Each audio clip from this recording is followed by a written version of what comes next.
Hello friends, welcome to पीशियम classes. आज हम लोग बायो के absorption and of water chapter को कंटिन्यू करेंगे। इसमें हम लोग ऑस्मोसिस टॉपिक पढ़ रहे थे और हम लोगों ने ऑस्मोसिस देखा था क्या होता है। ऑस्मोसिस में सेमी परमेबल मेम्ब्रेन की जगह अगर हम लोग रबर सीट यूज़ करते हैं जो कि इम्परमेबल होता है, तो इस केस में ऑस्मोसिस मतलब प्रोसेस कंटिन्यू नहीं हो पाता है। एंड साथ ही साथ हम लोगों ने ये भी देखा था अगर इसके जगह पे मसलिन क्लॉथ रखेंगे तो क्या होगा। फिर हम लोगों ने ये भी देखा था कि विस्किन बैग, अगर हम लोग सेम एक्सपेरिमेंट को चाहें तो इसमें हम लोग सेमी परमेबल मेम्ब्रेन की जगह विस्किन बैग को भी रख सकते हैं, तो हम लोगों को सेम रिज़ल्ट मिलेगा। अब हम लोग इसके आगे कंटिन्यू करते हुए पढ़ते हैं कि इस पूरे ऑस्मोसिस प्रोसेस में हम लोगों ने क्या सीखा, क्या जाना। तो हम लोग ऑस्मोसिस प्रोसेस में क्या देखा था कि यहाँ पर एक शुगर सॉल्यूशन रहता है जो कि सेमी परमेबल मेम्ब्रेन, ये जो है ना सेमी परमेबल मेम्ब्रेन विस्किन बैग है, और ये डाला हुआ है एक बीकर में जो कि वाटर जिसमें वाटर भरा हुआ है। अगर हम लोग इसको इस तरह से रखते हैं तो हम लोग क्या देखते हैं कि थोड़ी देर बाद ये वाटर का लेवल इंक्रीज़ हो जाता है। इस बैग के अंदर जो है ना, बैग के अंदर कैपिलरी ट्यूब है, तो इस कैपिलरी ट्यूब के अंदर वाटर बाहर से विस्किन बैग के अंदर आते हैं, जिसकी वजह से इसका वाटर का लेवल इंक्रीज़ होता है। तो ये शो करता है कि ये वाटर कैसे कम कंसनट्रेटेड सॉल्यूशन से हाई कंसनट्रेटेड सॉल्यूशन में इंटर कर रहा है।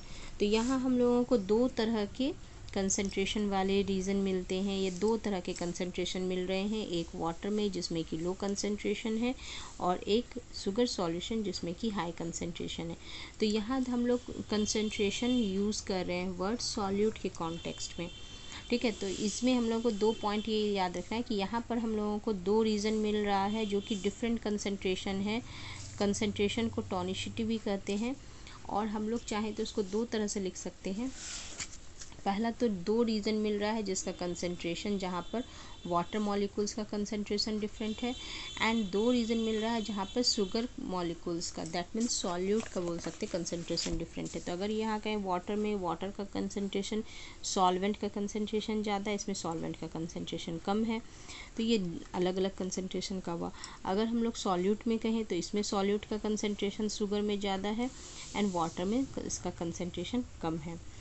तो ये हम लोगों को दो अलग अलग कंसंट्रेशन के रीज़न मिल रहे हैं। लेकिन यहाँ पर सेमी परमेबल मेम्ब्रेन होने की वजह से सॉल्यूट तो एक जगह से दूसरी जगह नहीं जा सकता है, क्योंकि सेमी परमेबल मेम्ब्रेन सॉल्यूट को पास नहीं होने देती है। तो सिर्फ यहाँ वाटर का ही मूवमेंट एक रीजन से दूसरे कंसंट्रेशन के रीजन में हो सकता है। इसलिए यहाँ पर की पॉइंट है कि सॉल्यूट क्यों नहीं पास कर सकते, सॉल्यूट के ही कॉन्टेस्ट में भी ये अलग अलग कंसंट्रेशन है, ठीक है। तो यहाँ बस इसका ये हम लोगों को दो याद रखना है कि ये क्या कहना चाह रहा है, कि दो की पॉइंट क्या है इस एक्सपेरिमेंट का। और ये कहना चाह रहा है सेमी परमेबल मेम्ब्रेन है जो कि सॉलिड मॉलिक्यूल्स को पास नहीं होने देती, इसलिए ऑस्मोसिस में सॉल्वेंट मॉलिक्यूल्स ही पास करते हैं। अब ये ना है, यहाँ पर हम लोग क्या जनरली हम लोग ये सोच लेते हैं कि ये प्रोसेस कब तक चलेगा, तब तक चलता रहेगा जब तक दोनों का कंसंट्रेशन सेम ना हो जाए, ऐसा चलता रहेगा। मतलब जितने भी यहाँ के अंदर इसका सॉल्वेंट और बाहर का सॉल्वेंट का कंसंट्रेशन सेम ना हो जाए तब तक चलता रहेगा, बट ऐसा नहीं होता है। इसलिए ऐसा नहीं होता है क्योंकि यहाँ पर वाटर मॉलिक्यूल्स एक रीजन से दूसरे रीजन में वाटर मॉलिक्यूल्स जा तो रहे होते हैं, लेकिन एक टाइम ये ऐसा हो जाता है ना, क्योंकि इसको यहाँ पर वाटर मॉलिक्यूल्स जब ये जा रहे हैं तो इसको यहाँ पर ऊपर चढ़ने में, यहाँ तक पहुँचने में कुछ एनर्जी लगता है। तो हाइट तक चलने ऊपर आने में उसका खुद का वेट जो होता है ना, उसको ऊपर जाने नहीं देता है शुगर सॉल्यूशन का खुद का वेट। तो एक तरह से ये कह सकते हैं कि an increase in height and weight of the rising column reduces further osmosis. Osmosis क्या होता है, धीरे धीरे रिड्यूस हो जाता है।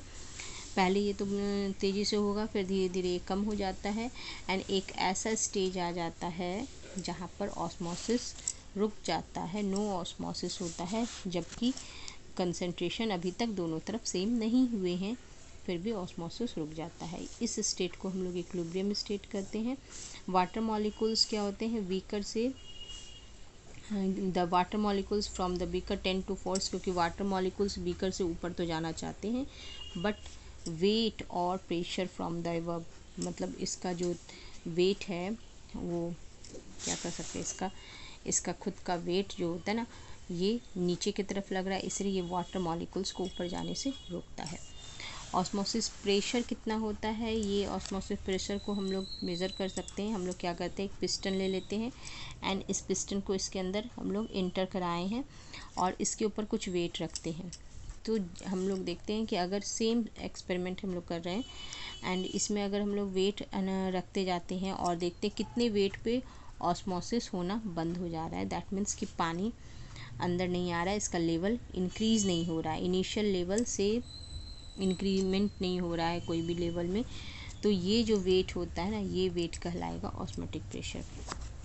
ठीक है, osmotic pressure is the minimum pressure that must be exerted to prevent the passage of pure solvent into the solution when the two solution are separated by semi permeable membrane. मतलब इतना minimum pressure जो कि इस water को आने जाने से रोक दे। अब टोनिसिटी क्या होता है, relative concentration of tonicity of the solution that determines the direction and extent of diffusion is called tonicity.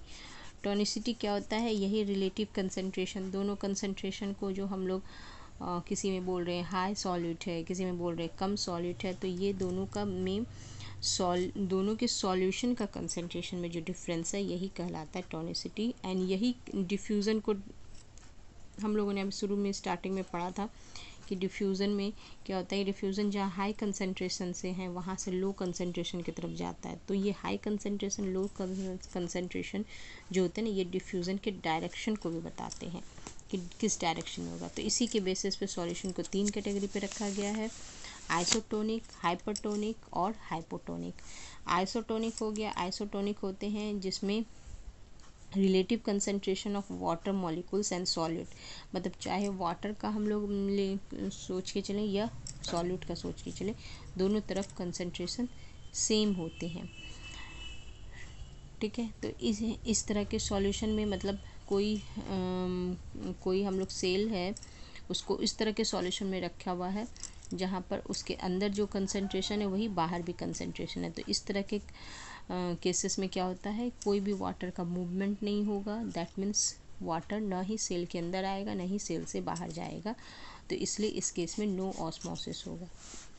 Hypotonic solution, hypotonic solution मतलब इसमें the solution outside the cell, solution cell के जो बाहर है उसमें सॉल्यूट का कंसंट्रेशन कम है, और सॉल्यूट का कंसंट्रेशन कम है दैट मीन्स कि उसमें वाटर का कंटेंट ज़्यादा है या लिक्विड ज़्यादा है। एज अ रिज़ल्ट क्या होगा, इसके वजह से क्या होगा, बाहर सॉल्यूट कम है तो वाटर ज़्यादा है, तो वाटर बाहर से सेल के अंदर आ जाएगा, तो as a result the water molecules from the cell will move into the cell. ठीक है, एंड धीरे धीरे इसमें ऑस्मोसिस अंदर की तरफ हो रहा है, तो ये एंडोऑस्मोसिस कहलाएगा, और धीरे धीरे वो क्या होगा, सेल में पानी आता जाएगा, तो वो हम लोग एक तरह से उसको इस कंडीशन को बोलते हैं फ्लैसिड हो जाना, फ्लैसिड हो जाएगा, फुल जाएगा, फ्लैसिड हो जाएगा। जैसे मैंने किसमिस का एग्जांपल दिया था, रेजिन्स को जब हम लोग पानी में डालते हैं तो वो क्या हो जाते हैं, फुल जाते हैं, फ्लैसिड हो जाते हैं। हाइपोटोनिक पढ़ लिया, अब हाइपरटोनिक आते हैं। हाइपरटोनिक सॉल्यूशन वैसे सॉल्यूशन को कहते हैं, वैसा सॉल्यूशन जो सेल के सॉल्यूशन से जिसका कंसंट्रेशन ज़्यादा है, दैट मीन्स उसमें हाइयर सॉल्यूट के कंसंट्रेशन है देन द सेल के अंदर जो फ्लूइड है उससे ज़्यादा उसमें कंसंट्रेशन। तो इस केस में क्या होगा, इस केस में वाटर मॉलिक्यूल्स क्या होंगे, बाहर की तरफ जाएंगे, तो सेल से बाहर की तरफ वाटर मॉलिक्यूल्स जा रहे हैं, इसलिए इस प्रोसेस को एक्सोस्मोसिस कहेंगे। एक्सोस्मोसिस जो होते हैं, टू अंडरस्टैंड द एंडोस्मोसिस को समझने के लिए इसमें कहा गया, हम लोग क्या करते हैं, कोई भी आरबीसी सेल्स लेते हैं या प्लांट सेल्स को हम लोग अलग अलग सॉल्यूशन में डाल करके देखते हैं, तब हम लोगों को इसका रिज़ल्ट पता चलेगा तो इसमें दिखाया जा रहा है cell shape and size remain change. अगर हम लोग किसी आरबीसी को या प्लांट सेल को किसी ऐसे आइसोटोनिक सॉल्यूशन है, मतलब जो उसका कंसंट्रेशन है सेम सॉल्यूशन में डालेंगे तो उसके सेल शेप और साइज़ में कोई चेंजेस नहीं आएगा। लेकिन अगर हाइपरटोनिक में डालते हैं तो हाइपरटोनिक में क्या होता है, एंडोस्मोसिस होता है, तो उसका क्या होगा, सॉरी हाइपरटोनिक में एक्सोस्मोसिस होता है, तो उसके साइज़ क्या होंगे, श्रिंक होने लगेंगे, वो शेप लूज़ करने लगेगा। एंड इस तरह के सेल की कंडीशन को बुलाता है प्लाज्मोलाइज्ड हो जाना, प्लाज्मोलाइज्ड सेल स्लाइटली। अब हाइपोटोनिक में डालने पे क्या होगा, हाइपोटोनिक में डालेंगे तो सेल धीरे धीरे बड़ा होता जाएगा, क्योंकि ये बहुत सारा पानी पीता जा रहा है और ये इनलार्ज होता जाएगा। और इवन अगर इसके जो होता है सेल वॉल नहीं है तो ये ब्रस्ट भी हो सकता है, ठीक है। तो जब सेल बहुत सारा जो होता है पानी एब्जॉर्ब कर लेता है तो इस कंडीशन को बुलाता है टर्गिड हो जाना, टर्गिड। व्हेन इट कैन नॉट, और जब टर्गिड हो जाने का मतलब अब नहीं ये पानी एब्जॉर्ब कर सकता है, वाटर एब्जॉर्ब कर सकता है। इसके अपोजिट साइड में अगर वो पानी बिल्कुल निकाल रहा है तो उस केस को कहा जाता है फ्लैसिड हो जाना। अब हम लोग एक्टिव ट्रांसपोर्ट पढ़ेंगे। ये टर्गिडिटी एंड फ्लैसिडिटी के बारे में हम लोग को फिर से इसके बारे में पढ़ना है। इसके पहले हम लोग एक्टिव ट्रांसपोर्ट पढ़ लेते हैं। तो ये मैंने दिखाया था आरबीसी जब आइसोटोनिक में है, जब ये हाइपरटोनिक में है और जब ये हाइपोटोनिक में है। तो ये क्या हाइपोटोनिक में है तो ये इसके सेल वॉल ब्रस्ट हो गए और इसमें ये फ्लैसिड हो गया, ठीक है। इसी तरह सेल वॉल प्लांट सेल का भी हम लोग देख सकते हैं, इसमें इसके सेल वॉल होने की वजह से ये ब्रश नहीं कर पाते, क्योंकि ये सेल वॉल जो होता है ना वो उस प्रेशर को हैंडल कर लेता है, ठीक है। तो ये है प्लांट सेल का। अब हम लोग पढ़ेंगे एक्टिव ट्रांसपोर्ट के बारे में। एक्टिव ट्रांसपोर्ट क्या होता है, एक्टिव ट्रांसपोर्ट होता है पैसेज ऑफ सब्सटेंस, या खास करके इसमें सॉलिड पार्टिकल्स या आयंस जो होते हैं उनका ट्रांसपोर्ट। अभी तक हम लोग जान रहे थे कि क्या होता है कि हायर कंसंट्रेशन से लोअर कंसंट्रेशन डिफ्यूज़न में, जैसे हम लोगों ने पढ़ा था हायर कंसंट्रेशन से लोअर कंसंट्रेशन में जाता था, लेकिन एक्टिव ट्रांसपोर्ट जस्ट उसका अपोजिट होता है। इसमें लोअर कंसंट्रेशन से हाई कंसंट्रेशन की तरफ सॉल्यूट पार्टिकल्स या सब्सटेंस का कर सकते हैं मूवमेंट होता है, और ये किसी सेल मेम्ब्रेन के थ्रू होता है और इसमें एनर्जी की रिक्वायरमेंट होती है। एक्टिव ट्रांसपोर्ट का डायरेक्शन हमेशा समझ लीजिए, एक्टिव ट्रांसपोर्ट डिफ्यूज़न का जस्ट अपोजिट है। डिफ्यूज़न में कोई एनर्जी नहीं लगता है, लेकिन एक्टिव ट्रांसपोर्ट में एनर्जी खर्च करनी पड़ती है। तो एक्टिव ट्रांसपोर्ट होता क्या है, होता कैसे, तो कुछ सब्सटेंस होते हैं हम लोग जैसे कि नाइट्रेट, सल्फेट, ये सब होते हैं, ये सेल मेम्ब्रेन से पास नहीं कर सकते हैं through the cell membrane of the root cells easily, can not pass through the cell membrane of the root cells easily. वो रूट सेल्स के सेल मेम्ब्रेन को पास नहीं कर सकते हैं, क्योंकि किसी भी रूट सेल्स में ये सभी आयंस प्रेजेंट होते हैं और ये बाहर नहीं आ सकते हैं। इनका अंदर होना भी ज़रूरी है, क्योंकि ये अंदर ये सभी आयंस का कंसंट्रेशन हाई रहेगा, तभी ये अंदर वाटर को एब्जॉर्ब कर पाएंगे, क्योंकि वाटर उसको रूट सेल्स को एब्जॉर्ब करना है बाहर से, सॉइल से, एंड सॉइल में अगर कंसंट्रेशन ज़्यादा रहेगा तो ये तभी इसको एब्जॉर्ब कर पाएंगे जब इसका खुद का कंसंट्रेशन सॉइल के कंसंट्रेशन से, सॉइल वाटर के कंसंट्रेशन से हाई हो। इसलिए रूट सेल्स जो होते हैं इन आयंस, रूट सेल्स में इन आयंस का होना ज़रूरी है। तो it is so maintain in order to develop osmotic pressure for absorbing water, the concentration gradient. अब इसका कंसंट्रेशन ग्रेडियंट क्या है, कंसंट्रेशन ग्रेडियंट देखें तो सॉल्यूट का यहाँ अंदर ज़्यादा है और बाहर कम है, तो पानी तो चले आएंगे, पानी तो चले आएगा डिफ्यूज़न प्रोसेस से, लेकिन अंदर जो हम लोग पढ़ते हैं ना कि वाटर एंड वाटर के साथ मिनरल्स भी डिज़ोल्व फॉर्म में आ जाते हैं, तो ये मिनरल्स को इसको सॉइल से अंदर सेल, रूट सेल में लाने में फोर्स लगाना पड़ता है, मतलब कह सकते हैं फोर्सली ये इसको पुश करते हैं रूट सेल्स के अंदर, क्योंकि अंदर कंसंट्रेशन तो हाई है और बाहर सॉइल में इसका कंसंट्रेशन कम है, तो carried out from the region of their low concentration, जहाँ सॉइल में इसका कंसंट्रेशन कम है वहाँ से रूट सेल्स में जहाँ हाई कंसंट्रेशन है वहाँ इसको पुश किया जाता है, और इस पुश करने में ये अपना कुछ एटीपी के फॉर्म में एनर्जी भी देते हैं।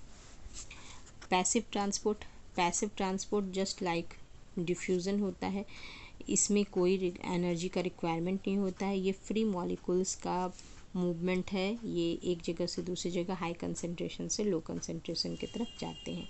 तो पैसिव ट्रांसपोर्ट वैसे ट्रांसपोर्ट को कहते हैं जिसमें कि कोई भी एनर्जी का रिक्वायरमेंट नहीं होता है, और एक्टिव ट्रांसपोर्ट वैसे ट्रांसपोर्ट को कहते हैं जिसमें एनर्जी का रिक्वायरमेंट होता है। इतना क्लियर है। अब हम लोग पढ़ते हैं टर्जिडिटी एंड फ्लैसिडिटी क्या होता है। तो अभी हम लोगों ने पढ़ा, अभी जस्ट बताया था कि अगर किसी सेल को हम लोग डाल देते हैं, when a cell reach a state when it does not accommodate anymore, जब किसी हम लोग प्लांट सेल को किसी हाइपोटोनिक सॉल्यूशन में रख देते हैं, तो हाइपोटोनिक सॉल्यूशन में ये क्या करता है, वाटर एब्जॉर्ब करता है, एंड जब हाइपरटोनिक सॉल्यूशन में रखते हैं तो ये अपना वाटर रिलीज़ करता है। तो अगर मान लीजिए पहले हम लोग हाइपरटोनिक का देख लेते हैं, हाइपरटोनिक में रखेंगे तो ये वाटर एब्जॉर्ब करता जाएगा, और एक टाइम जब ऐसा आएगा जब ये बिल्कुल साइज में बड़ा हो जाएगा, दैट मीन्स ये टर्गिड हो जाएगा और इसके बाद ये वाटर एब्जॉर्ब नहीं कर पाएगा, तो इस कंडीशन को टर्जिडिटी कहते हैं। और जब ये टर्जिट हो जाता है सेल तो क्या होते हैं, व्हेन इसके वॉल स्ट्रेच हो जाते हैं, यहाँ दिखाया जा रहा है इसके वॉल काफ़ी स्ट्रेच हो गए हैं, under the pressure from inside and in turn it presses the cell content outside the centre of the cell, और इसकी वजह से ये क्या कर रहा है, ये बाहर की तरफ सेल की तरफ प्रेशर लगा रहा है और अपने सेल कंटेंट को बाहर की तरफ पुश कर रहा है। The pressure of the cell content on the cell wall is called Turger pressure, and the pressure exerted by the cell wall, and देखिए यहाँ पर ये क्या कर रहा है, ये अपने सेल कंटेंट पे जो प्रेशर लगा रहा है, इसके अंदर जो वाटर भर जाने की वजह से वॉक्यूलर सैप का साइज़ इंक्रीज़ हो गया है, जो कि बाहर की तरफ ये प्रेशर लगा रहा है, और सेल वॉल भी इसके अपोजिट एक प्रेशर लगाते हैं, सेल वॉल भी इसके अंदर जो प्रेशर लगा रहे हैं वो होता है वॉल प्रेशर। तो इफ़ एनी टाइम बोल रहा है cell wall is unable to bear the turgor pressure, अगर सेल वॉल और टर्गर प्रेशर दोनों इक्वल हो जाए तो इसका मतलब कि वो अब बैलेंस स्टेट में है, इसके बाद वो वाटर एब्जॉर्ब नहीं करेगा। लेकिन अगर टर्गर प्रेशर इंक्रीज़ हो जाता है और सेल वॉल से ज़्यादा बड़ा हो जाता है तो इस केस में सेल रैप्चर हो जाएंगे, सेल कंटेंट बाहर निकल जाएंगे, सेल फट जाएगा, एंड इट जो होता है यही कभी कभी होता है, बोल रहा है कि कभी कभी कुछ वेजिटेबल्स फ्रूट्स क्या होते हैं वो फट जाते हैं, ब्रस्ट हो जाते हैं।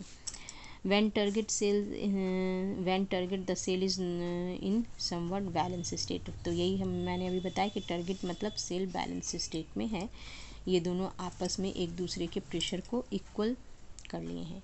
अब इसके बाद प्लाज्मोलाइसिस हम लोग पढ़ेंगे।